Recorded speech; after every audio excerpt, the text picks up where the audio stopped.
Moderator. Bismillahirrahmanirrahim. Assalamualaikum warahmatullahi wabarakatuh. Alhamdulillahirabbil alamin. Hamdan syukranillah. Salatan wassalaman ala Rasulillah sallallahu alaihi wasallam. Alhamdulillah kita tidak henti-hentinya menyampaikan dan mengucapkan syukur kepada Allah atas semua limpahan rahmat pada bulan puasa ini. Kita kembali bisa bertemu dalam webinar terkait dengan stomach care. Terima kasih kepada panitia Solusi Medikal yang telah memberikan kesempatan kepada saya dan juga kepada para partisipan yang hebat dan aktif pada pada pagi hari ini. Kita akan berdiskusi saja santai di bulan puasa ini terkait dengan stomach care ataupun eh, baik nanti perawatannya, komplikasi dan lain-lain. Eh, Nanti kalau suara saya terputus boleh disela ya nanti atau diingatkan gitu. Kemudian saya akan coba share screen nanti.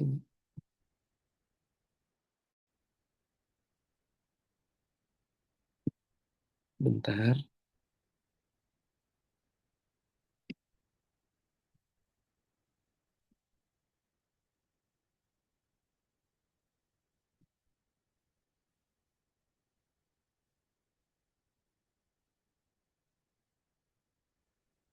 Apakah sudah terlihat ini?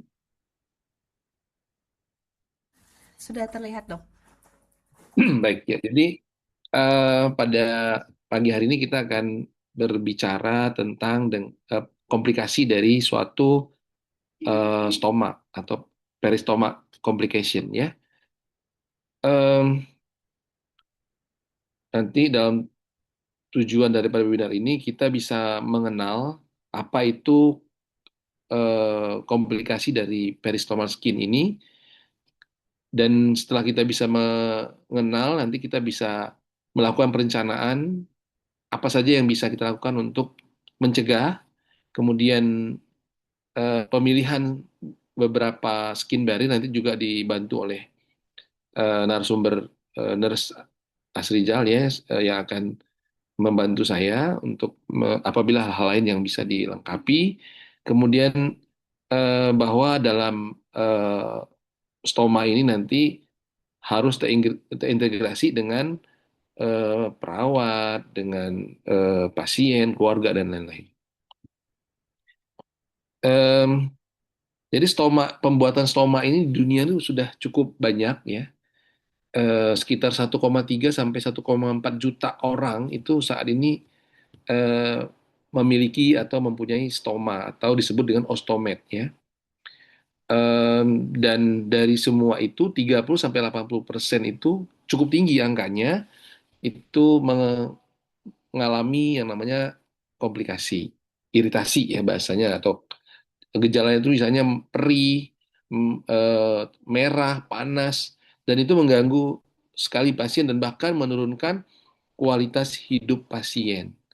Ada sampai depresi, tidak mau makan, malnutrisi, sehingga berakibat fatal dan buruk bagi pasien itu sendiri. Sehingga kita harus melakukan beberapa sebagai tenaga kesehatan, melakukan beberapa hal edukasi dan kemudian memberikan bantuan, support dan sebagainya supaya tadi tidak terjadi. Sehingga kolaborasi sangat diperlukan dalam hal ini. Eh, Sebelum kita ke definisi kolostomi, kolostomi ini sebenarnya ditemukan pertama sekali tahun 1710 itu oleh seorang dokter bedah Prancis, ya, tahun 1700-an oleh dokter bedah Prancis, yang kemudian disempurnakan juga di tahun di 1700-an tahun yang kemudian yang lalu itu disempurnakan karena di awal tidak tidak terlalu berkembang karena pada kasus anak-anak yang tidak punya anus, imperforate anus ya. Nah, sementara untuk definisinya sendiri kan kita tahu kolostomi itu adalah pembuatan stoma dari kolon ataupun usus lainnya melalui dinding abdomen. Sehingga untuk mengeluarkan feses keluar dari jalur normal yang tidak dapat digunakan. Nah, hebatnya lagi, untuk stoma bag sendiri atau colostomy bag itu, kantong stoma, itu ditemukan oleh seorang perawat di tahun eh, 1950, ya. 1950. Kalau tadi colostomy ya ditemukan tahun 1700-an, kantongnya dibuat oleh seorang perawat Denmark itu tahun 1950. Dan itu kemudian berkembang terus. Kenapa dia membuat itu? Karena eh, perawat ini memiliki saudara perempuan yang mempunyai stoma, dia yang stres, malu karena mungkin bau dan sebagainya. Maka saudaranya ini kemudian menciptakan kantong stoma yang kemudian berkembang terus sampai sekarang ada yang satu ports atau dua sistem dan sebagainya. Tujuan dari kolostomi ini adalah pertama untuk diversi feses, misalnya supaya kotoran tidak ke bawah pada kasus-kasus misalnya ada infeksi, contohnya ada abses perianal yang berat, ada trauma, ya, atau mungkin kita mau melindungi sambungan di bawah, atau misalnya karena kayak hisprum, ya ususnya besar banget, kita dekompresi karena kotoran, karena ukuran daripada kolon tuh mega kolon tuh besar banget ya, sehingga itu harus didekompresi dulu. Atau pada kasus-kasus anorektal yang berat pada anus dan itu juga pada kasus-kasus tumor. Nah, klasifikasi pembuatannya ada yang sementara, bisa 3 bulan, rata-rata kita tutup kembali. Tapi ada juga yang permanen, selamanya. Nah, ini harus kita jelaskan ke pasien supaya, karena pasien mendengar selamanya ini agak berat.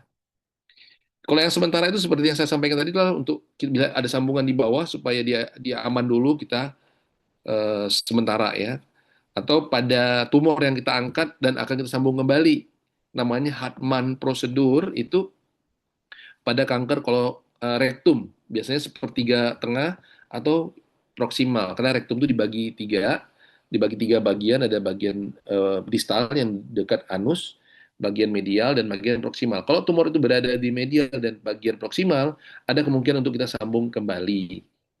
Namanya Hartmann. Tapi kalau dia di bagian bawah distal, kurang dari 6 cm, itu biasanya harus kita tutup permanen yang disebut dengan Miles prosedur ya, atau abdominal perineal resection ya. Kalau dia permanen seperti saya sampaikan tadi, karena kasus-kasus tumor dan sebagainya yang letaknya di bawah, sehingga dia tidak bisa lagi kita sambung ya.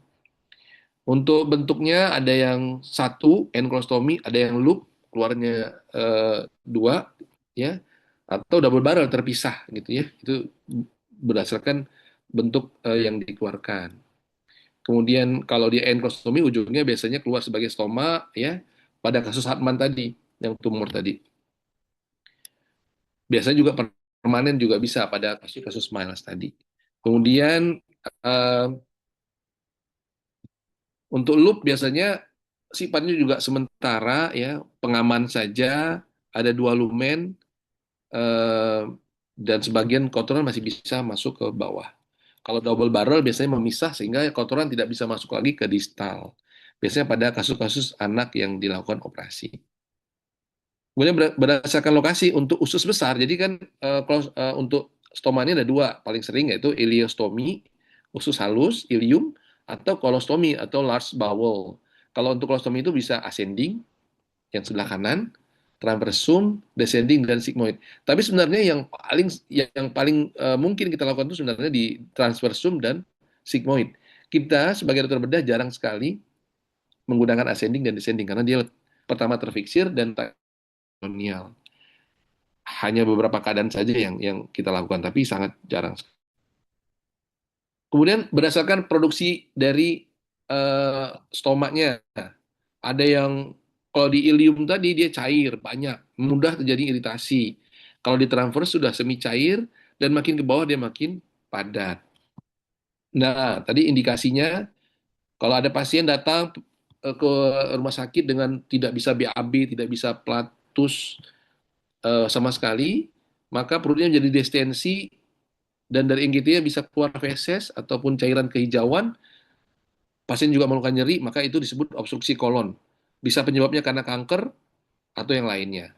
Nah, ini indikasi dilakukan kolostomi atau karena trauma. Trauma-trauma yang menyebabkan terjadinya cedera di daerah rektum, eh, atau kolon ya. Atau pada kasus-kasus di vertikal atau adanya kantung-kantung di dinding dari kolon, namanya di vertikal. Kalau dia pecah ataupun bocor, banyaknya pada orang tua, waktu kita operasi ketemu feses atau nanah yang banyak dalam perut, yang nggak mungkin kita sambung, maka kita lakukan kolostomi dulu. Karena kalau kita sambung nanti bocor dan mortalitas pasien menjadi lebih tinggi. Atau penyakit anorektal berat, seperti infeksi di daerah anorektum. Misalnya abses yang sudah menjadi fornir gangren lah, untuk fasciitis nekrotikan, sepsis, kita wajib melakukan kolostomi dulu supaya kotoran tidak tidak lagi lewat dulu sementara sampai proses infeksinya sembuh. Perbedaannya seperti saya sampaikan, ileostomi itu lebih cair ya dibandingkan kolostomi yang lebih padat. Sehingga terjadinya iritasi itu lebih banyak di ilium atau ileostomi. Nah, komplikasinya ada bisa perdarahan yang awal, ada nekrosis, hitam stomanya pas operasi ini. Waktu kita lihat di ruangan, nanti ada perawat dan semuanya lihat, nih kok ususnya jadi hitam. Ini karena iskemia. Atau dia di awal-awal pasti bengkak itu rata-rata. Makanya di awal malah kita kurangin tuh makanan berserat dulu. Karena akan menimbulkan membentuk gas, kemudian bisa menyebabkan diare, karena masih edem, penyerapan terganggu. Kemudian juga bisa menyebabkan infeksi luka. Kalau komplikasi lambatnya yang lanjut bisa eh, apa stomaknya ususnya keluar namanya prolap, atau dia sempit tidak bisa keluar, pasiennya mengeluh BAB-nya nggak lancar, atau di celah antara luka tadi akan keluar usus lain namanya hernia parastomal, atau yang inilah yang paling banyak dikeluhkan, yaitu terjadinya iritasi di sekitar stoma atau yang disebut dengan peristomal skin complication. Nah, ini dia cukup tinggi, 30 sampai 70% angka kejadian. Sepertiganya itu terjadi di 90 hari pertama, ya, 1 bulanan. Kemudian 60% itu juga ada pasca operasi di dini, itu lebih lebih awal dia terjadinya. Kemudian dan paling sering dilaporkan. Nah, apa saja yang dikeluhkan pasien tadi? Pasien bisa ngeluh nyeri, nggak nyaman, tumpah-tumpah kotoran di sekitarnya, sehingga pasiennya nggak mau pulang, biaya lawat lebih tinggi, dan tentu pasiennya menjadi depresi, tidak mau makan, dan menurunkan kualitas hidupnya. Ya, ini yang paling penting. Kalau kita lihat di gambar di pertama itu adanya cairan usus itu yang kemudian kena kulit sekitar, ya, kemudian menyebabkan iritasi. Kenapa? Di usus yang terutama di usus halus itu masih mengandung enzim dari pankreas yang terdiri dari protease, amilase, lipase, kemudian dari bile atau garam empedu itu ya, itu mengiritasi kulit. Ya, dia merusak karena enzim-enzim tadi itu bisa menghancurkan atau mengiritasi beberapa jaringan tubuh kita, terutama di area kulit, sehingga terjadilah chemical irritation. Nah, kondisi ini menyebabkan bisa terjadinya ulcer, kemerahan, iritatif, ditambah lagi dengan buka tutup stomak tadi ini, namanya mechanical trauma. Maka makin dalam, makin merah, makin nggak nyaman, makin perih. Nah, setelah itu daya tahan tubuh lemah, maka semua infeksi yang terjadi, ada jamur, ada iritasi, ada kuman dan lain-lain, sehingga komplekslah sudah keluhan pasien menjadi peristoma skin damage menjadi sempurna, dan itu sangat mengganggu bagi pasien, dan ini nggak boleh terjadi. Apa saja faktor risikonya? Orang DM bisa gemuk, karena kalau gemuk itu biasanya protrusi dari stoma itu mendelep atau retraksi ke dalam. Gangguan imun ya, kulitnya sensitif, dan faktor usia juga. Kemudian eh, faktor yang lain, misalnya skin barrier-nya nggak bagus, ukurannya nggak tepat, udah mudah bocor, dan segelnya juga nggak lengket dan sebagainya, itu juga menyebabkan tertimbulnya komplikasi ini. Kemudian faktor pembedahan juga sulitnya operasi tadi karena gemuk, kemudian tidak stomanya nggak bagus, naik ke atas sejajar dengan kulit, itu juga operasi yang darurat, nggak bisa lama karena kondisi pasien tidak baik, itu juga bisa mempengaruhi komplikasi ini mudah terjadi. Ini tadi saya sudah jelaskan. Tadi ada apa iritasi akibat chemical, akibat daripada enzim-enzim yang ada di dalam cairan usus, lalu kemudian menyebabkan gangguan kelembaban, lalu terjadi mekal trauma dan seterusnya sehingga terjadilah komplikasi ini. Ini sudah saya jelaskan tadi yang paling sering itu ilium, kemudian ada ascending dan seterusnya, tapi kita jarang gunakan ya. Yang paling sering kita lakukan ada ilium, transversum, dan sigmoid saja untuk sebagai stoma. Yang lain jarang. Nah, ini ada suatu eh, tools ataupun alat yang atau metode yang bisa kita gunakan untuk menilai atau mendiagnosa daripada stoma. Jadi namanya asap. Asap ini em, bisa kita lihat SAKS ini kan. Jadi dia ada dua. Satu pertama lokasi, kedua adalah tipenya. Jadi cuma dua aja nih SAK ini. Eh, Pertama lokasi. Jadi ini kalau nih yang di tengah ini ada TV, TI itu T2, T3, T4 ini adalah stoma ya. Kalau dia di yang TV ini adalah stoma ususnya ya, ostominya. Kalau yang di sekitarnya itu lokasinya. Jadi kalau kemerahannya di T1, T2 itu lokasinya. Jadi pertama kita nanti kalau kita sampaikan ke pasien ini adalah mengalami kemerahan di T1 misalnya, ada ulcer di T1. Nah, kita lihat dia tipenya apa, lesinya. Apakah cuman hiperemik saja atau sudah ada erosi atau makin berat udah terjadi ulcer atau udah lebih dalam dan sebagainya, full thickness atau ada proliferative lesion, ya, granuloma dan sebagainya. Kita lihat yang di sebelah kanan ini, yang sebelah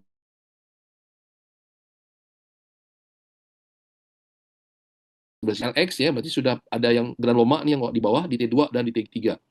Di T2 dan 3-nya sudah ada granuloma. Jadi dia LX ada proliferative lesion.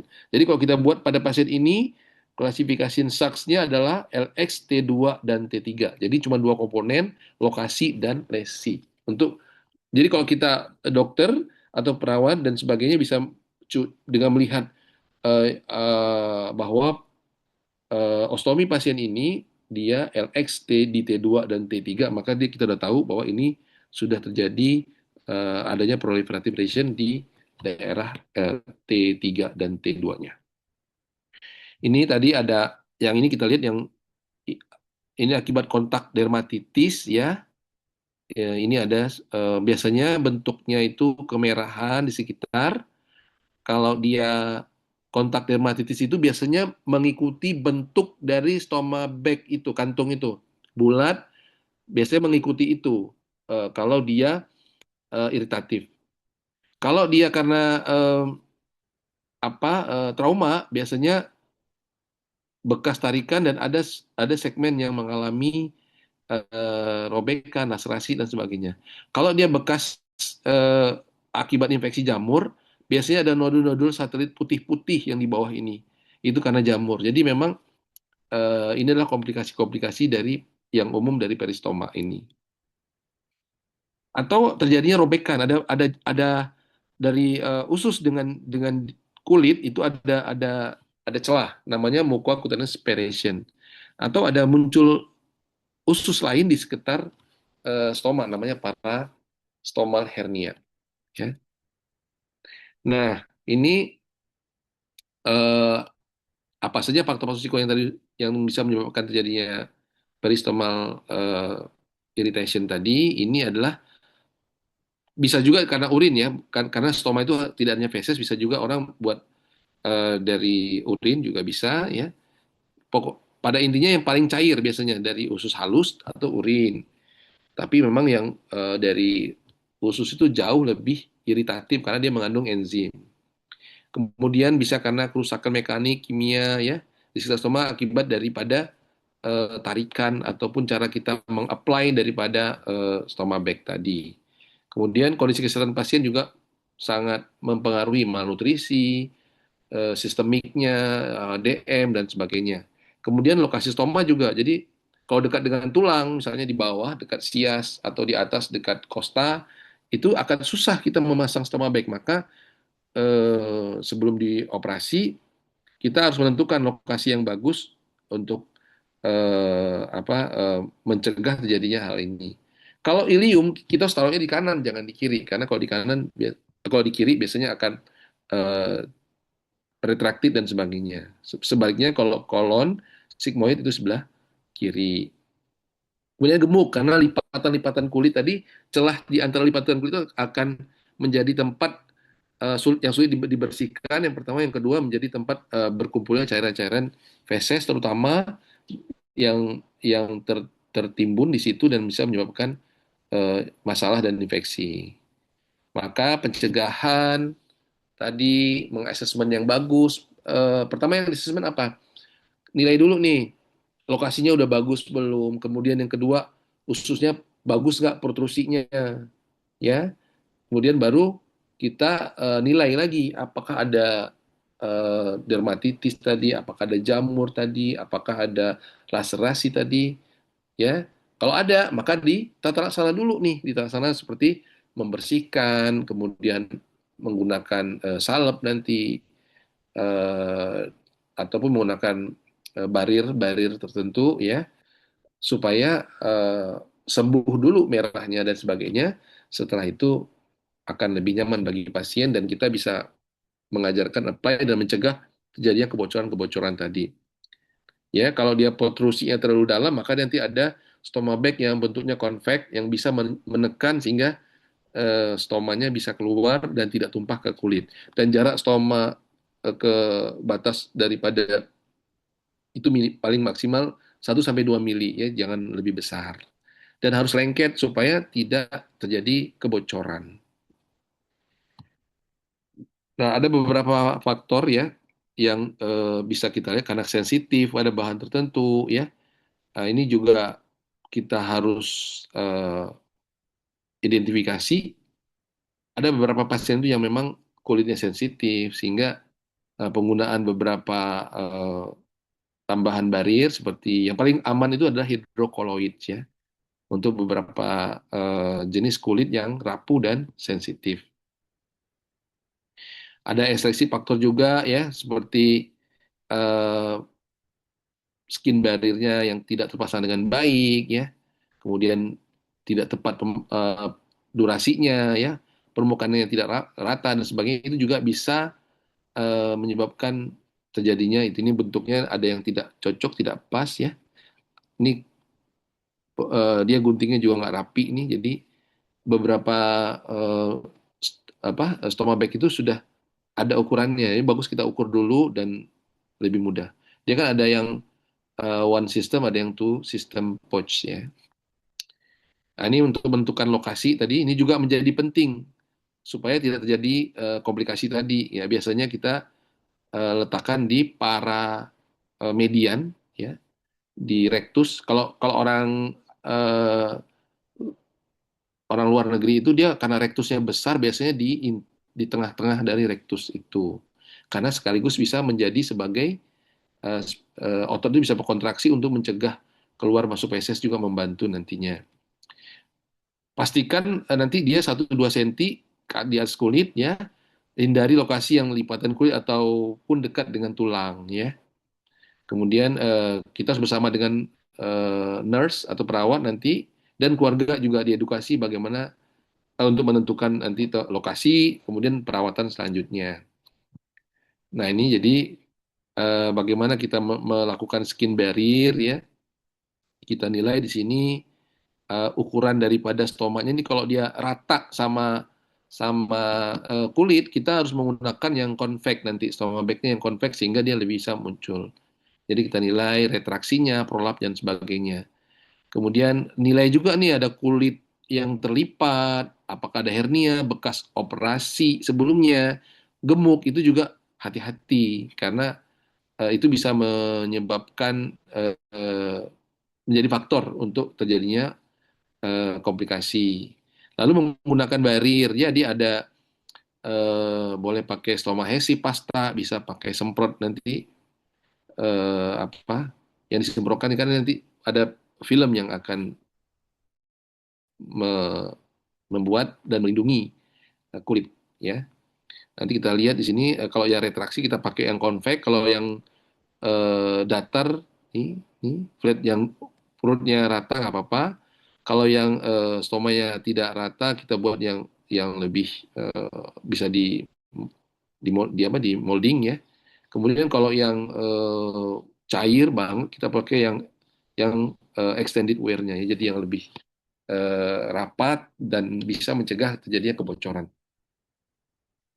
Ini ada sistem pouchingnya, ada yang satu, ada yang dua ya. Kalau yang satu, yang dua itu berarti ada dua, ada satu yang ditempel dulu, jadi bisa langsung direkatkan. Maksimal 3 sampai 5 hari ya. Kemudian dia ada juga yang memiliki ventilasi ya, kalau bisa dikosongkan. Kemudian beberapa pasien sudah memahami cara membersihkan, mungkin bisa lebih lama ya. Dan karena kita juga di BPJS ini kan sekarang dibatasi eh, pemberian dari pouch ini kecuali kalau yang mampu untuk membeli sendiri. Dan biasanya kalau digunakan dengan baik dia tidak bau, eh, kemudian lebih nyaman bagi pasien dan bisa dibawa mandi juga. Dan sekarang sudah banyak edukasi-edukasi dari pasien di media sosial. Ini tadi jenis ostominya di tipe lokasi ya, apakah dia ilium atau kolon, kemudian bentuknya gimana, double barrel kah, N dan sebagainya. Lebih mudah dia kalau yang N dibanding dengan double barrel ataupun yang loop. Kontur abdomennya lebih enak yang rata daripada yang gemuk dan sebagainya. Juga karakter pasien, apakah pasiennya bisa mandiri atau tidak itu juga harus kita pertimbangkan dalam menentukan memilih coachingnya tadi. Ada yang bisa sendiri atau ada yang harus diasistensikan. Kemudian ada sistem skin barrier-nya, ada yang ini ya, ada yang convex tadi kita bisa pakai, yang datar juga bisa. Biasanya ini untuk membantu tergantung dari kondisi dari eh, stomanya tadi. Kalau dia agak mendelep kita pakai yang convex gitu ya. Ini ada skin barrier ini, ada yang kita kita potong, ada yang sudah terbentuk seperti ini ya secara umum, atau yang kita potong sendiri, ada yang bentuknya rata, convex ya, atau bisa di adjust, modelable nih, bisa di adjust ataupun yang disesuaikan dengan apa bentuk daripada dan ukuran daripada stomaknya tadi. Ya, kemudian ada beberapa jenis barrier atau pelindung tadi ya, tergantung dari kondisi abdomen ya. Apakah ada yang datar di mana, yang cairan tinggi dan sebagainya itu kita sesuaikan. Nah, beberapa evidence base bahwa kompleks itu dapat mengurangi kebocoran dan menurunkan risiko peristomal skin ya complication. Kemudian evaluasi rutin terhadap stoma dan kulit ini akan meningkatkan luar klinis, dan juga beberapa alat ataupun bahan yang digunakan itu hidrokoloid, itu kan biasanya lebih aman eh, untuk di apply di sekitar kulit, kulit di sekitar stoma. Jadi banyak penelitian-penelitian terkait dengan ini, dan umumnya hal ini yang dianjurkan. Ini beberapa aksesoris ya. Ada tali pinggangnya ya, ada yang stomahesi pasta, ada yang spray, ada eh, ini bisa kita pakai ya tergantung dengan kondisi asesmen daripada stoma pasien ya. Kemudian juga persiapan dulu nih, persiapan biasanya di lab dulu sekitarnya ya, di lab di sekitarnya dengan eh, apa dengan kasa NaCl. Tapi hati-hati kalau dia sudah ada iritasi atau sudah ada ulcer tuh berbeda nantinya. Kemudian baru pemilihan pouchingnya, apakah perlu ditambahin nanti, kemudian ditambah pengaman dan sebagainya, film dan sebagainya atau pasta dan sebagainya, baru bagaimana cara memasang dan mengganti daripada pouch itu sendiri. Jadi kalau untuk persiapan kulit kita ada wipe barrier ya. Jadi kita bisa untuk mengelap sekitar kulit, kemudian kita juga bisa ada foam juga untuk melindungi, ada spray, ada juga serbuk. Ya, itu semua fungsinya adalah menjaga kelembaban, melindungi, membentuk film supaya tidak terjadi iritasi. Kemudian kita lihat juga apakah perlu ditaruh stomahesif, yang pasta, ya. Ini semua apa perlu pakai tali itu semua untuk menunjang atau membantu lebih aman bagi poaching daripada ataupun daripada stomach tadi. Boleh juga menambahkan beberapa gel misalnya untuk melindungi atau membuat mencegah terjadi iritasi. Kemudian bagaimana cara kita membukanya nanti? Apakah di spray dulu atau di lap dulu sebelum dibuka itu juga membantu mencegah itu ya. Jadi ini beberapa skin barrier, ada pasta ya, ada ringnya juga, ada serbuk dan juga nih pembuka. Jadi lengkap sebenarnya. Cuman kita mungkin karena tidak semua pasien memiliki, kita bisa berdasarkan pengalaman menggunakan beberapa tisu basah dan sebagainya yang aman bagi pasien dalam mengapply ini semua. Jadi ini tadi kita bisa menggunakan instrumen SAKS ini untuk menentukan dulu di daerah mana yang mengalami apa masalah ya, sehingga kita bisa menghindari meluasnya terjadinya komplikasi daripada iritasi tadi ya. Maka kemudian kita harus menyesuaikan rencana perawatan dulu dengan multidisiplin ya, dokter, perawat, nutrisi dan sebagainya itu dalam menentukan pembuatan stoma nanti, edukasi, kemudian kita libatkan juga keluarga dan sebagainya, dan evaluasi menyeluruh terus-menerus ya untuk mencegah terjadinya eh, komplikasi peristomal ini. Jadi kolaborasinya harus multidisiplin supaya bisa menghindari terjadinya komplikasi tadi. Ini ada satu kasus, yang paling sering ya, eristomi mengalami retraksi stoma, maka kemudian kita menggunakan yang convex ya dengan extended wear, kemudian setelah kita rawat dengan baik, kebocoran teratasi dan kulit personal sembuh dalam waktu 2 minggu. Jadi eh, peristoma skin ini sering terjadi, tinggi ya 30-60%, maka perencanaan kemudian pemilihan tool yang tepat, edukasi pasien, dan evaluasi itu sangat penting dalam mengurangi angka eh, terjadinya komplikasi PSC ini. Ya mungkin itu yang bisa saya sampaikan. Mohon maaf bila eh, mungkin terlalu cepat ataupun tidak banyak yang bisa dijelaskan. Nanti silahkan kita diskusikan saja dalam sesi diskusi. Mungkin itu, terima kasih, moderator.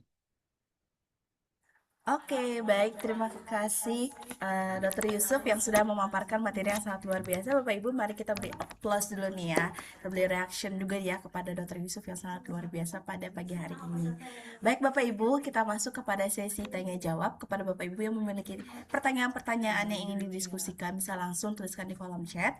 Kita mungkin beri waktu 1 sampai 2 menit ke depan ya dok, untuk Bapak Ibunya melihatnya. Oke, nih ada pertanyaan pertama dari Ibu Endang. Untuk iritasi sekitar stoma, apa yang harus dilakukan? Nah, mungkin bisa langsung jawab oleh Dr. Yusuf. Silakan, Dok.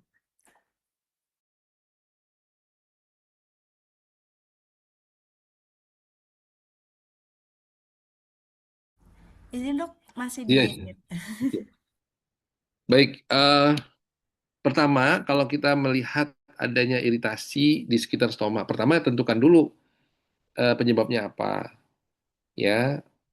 Kemudian kita identifikasi jenisnya apa, apakah karena jadi pertama misalnya iritasinya karena kebocoran dari eh, kantong stomanya. Itu yang pertama. Yang kedua, kita identifikasi nih jenisnya seperti apa. Apakah dia dermatitis kontak ya karena alergi. Kalau dia karena itu, maka kita harus mengganti nanti barir filmnya. Kemudian kedua, apakah karena jamur, maka kita bisa memberikan obat oles jamur dan sebagainya. Kalau dia karena laserasi, karena trauma, maka eh, menggunakan barir-barir tadi yang sudah disampaikan, baik itu spray dan sebagainya untuk mengurangi eh, apa menghindari terjadinya trauma berkelanjutan. Jadi waktu kita buka, kita nilai, kalau dia misalnya kemerahan dan sebagainya, maka kita pertama harus membersihkan dulu ya dengan NaCl atau dengan menggunakan eh, materi ataupun obat-obat yang sudah disampaikan tadi ya wipe barir jadi kita yang mengandung hidrokoloid kita bersihkan secara perlahan menjaga kelembaban. Ada sebagian yang menggunakan obat seperti karena dia misalnya karena kalau itu kalau karena dermatitis ya. Tapi kalau misalnya karena iritasi yang enzim, kita boleh menggunakan obat-obat mah ya seperti antasida itu yang dioleskan di sekitar itu karena itu mengurangi keaseman daripada cairan itu. Kalau dia karena jamur, kita perbaiki, kita berikan obat-obat anti jamur di situ. Kemudian setelah itu hindari pemakaian yang tadi karena kebocoran. Jadi kita harus hitung dulu sebelum dipakai nanti di, diberikan barrier dulu di situ. Bisa pakai yang ring itu bisa dipakai. Atur jaraknya 1-2 mili dari usus. Setelah itu baru kita tempel dengan pouchnya sehingga dia tidak langsung terkena ke yang sudah iritasi tadi. Jadi kalau kemarin misalnya sebelum itu kita nggak pakai ring dan nggak pakai barrier, maka sekarang kita harus diberikan diberikan dulu bariernya. Misalnya yang pertama udah dibuka, udah dibersihkan, ada merah. Pertama eh, kita apa? Kita oleskan wipe bariernya. Atau kita boleh menggunakan pasta atau kita boleh menggunakan spray. Karena spray itu kalau kita semprot di atas kulit, dia akan langsung melindungi membentuk film, menjaga kelembaban sehingga mencegah terjadinya iritasi.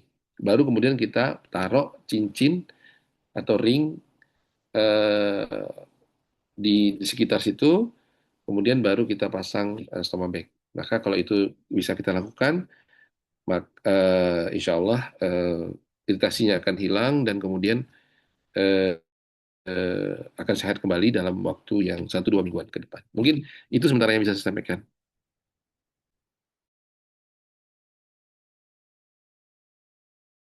Oke, baik. Terima kasih Dr. Yusuf sudah menjawab pertanyaan dari Ibu Endang. Selanjutnya pertanyaan kedua dari Ibu Febrianti. Dok, pasien dengan kulit peristomal yang sensitif atau mudah iritasi, bagaimana memilih skin barrier yang baik, dok? Nah, mungkin boleh diberi tanggapannya, dok. Silakan. Ya, untuk yang kita nanti bisa nilai apakah eh, kulit ini sensitif atau tidak. Kalau dia sensitif, maka pemilihan dari skin barrier ini harus hati-hati.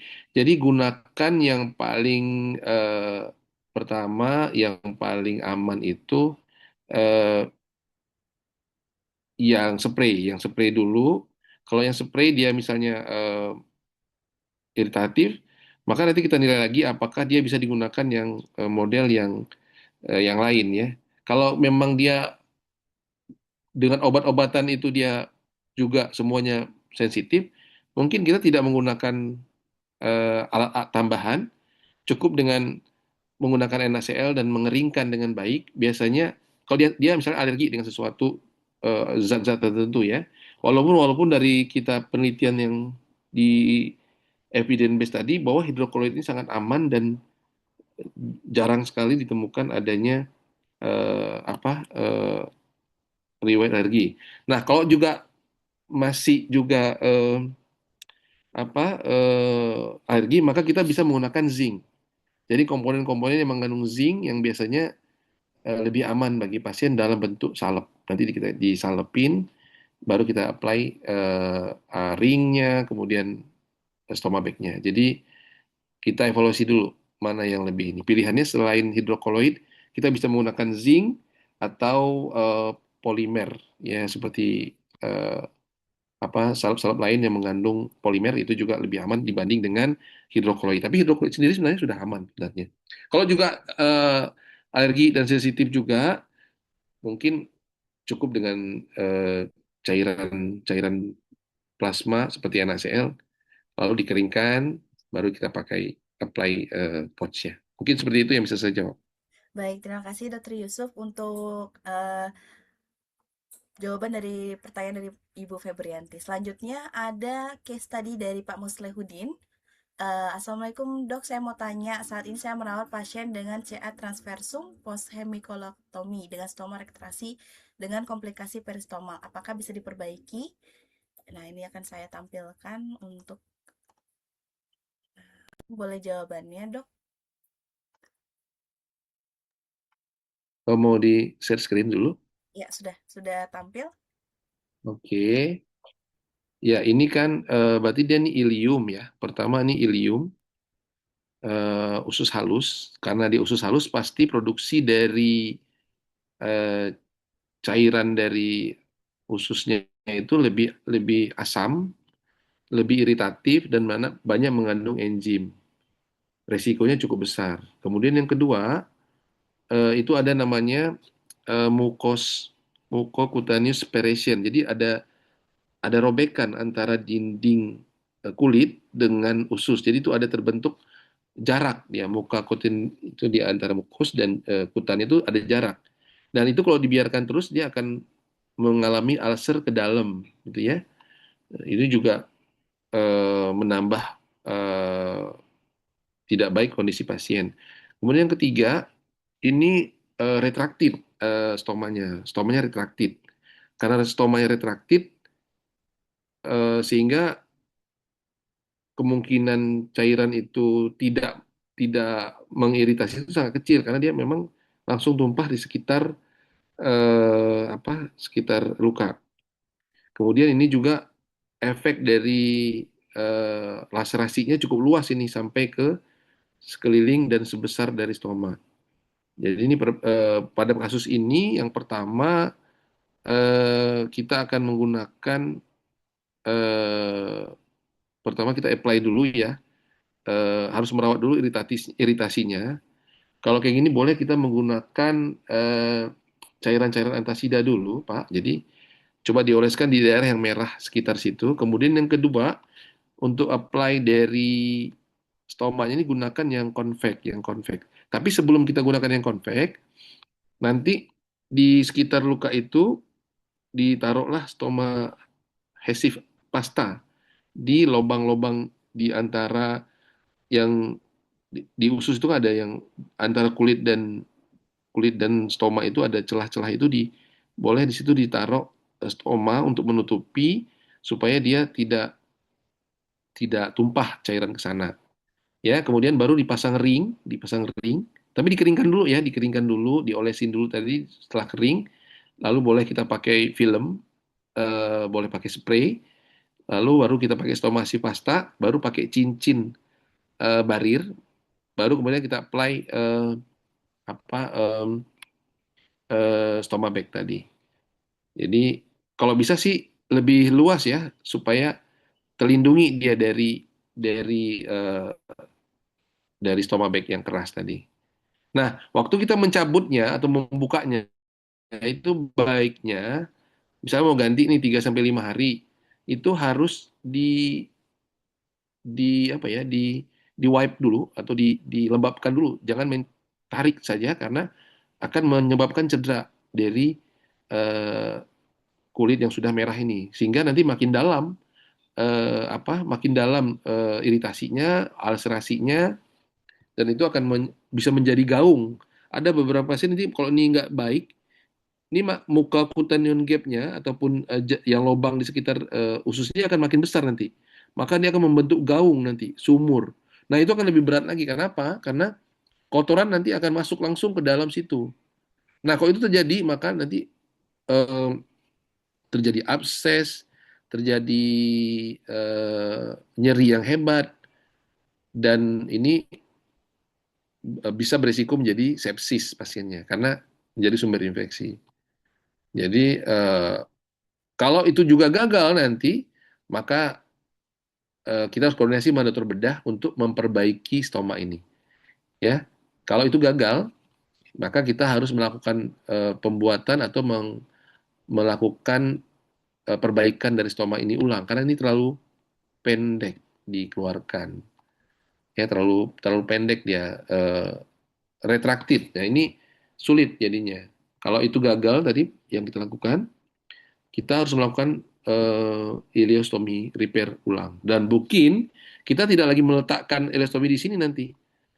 Terpaksa kita agak ke bawah di sini, di di kanan bawah ya, di agak di bawah.